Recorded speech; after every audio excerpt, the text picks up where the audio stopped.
Hello and welcome to another part of my tutorial on how to make skins for Assetto Corsa in GIMP. This time I'm actually not gonna even be using GIMP because I'll be talking about reflections on the car, and the easiest way to deal with them is just through Content Manager Showroom, so that is what I'll be doing now.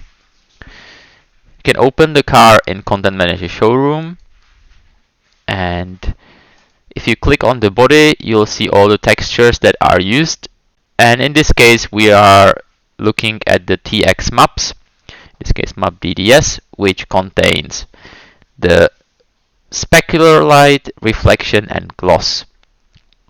The easiest way to edit those is in the paint shop. This will edit them on the whole car, and if you click the specify params, I've already had it clicked, but you will probably come to something like this. If you click that, you will be allowed to change the reflection, gloss, and specular. First, let's talk about what this does.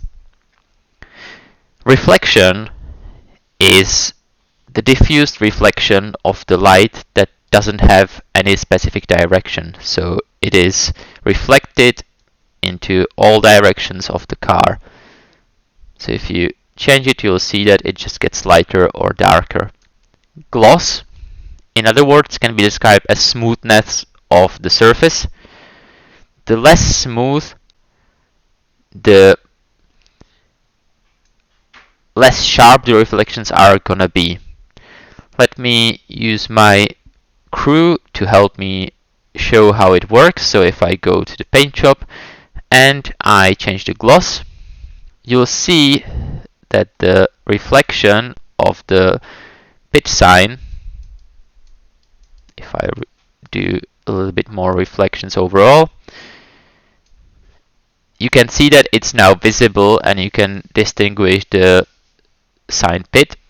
But if I lower the gloss, it's gonna get more blurry, and if I go all the way down, it just reflects in all directions and just becomes white.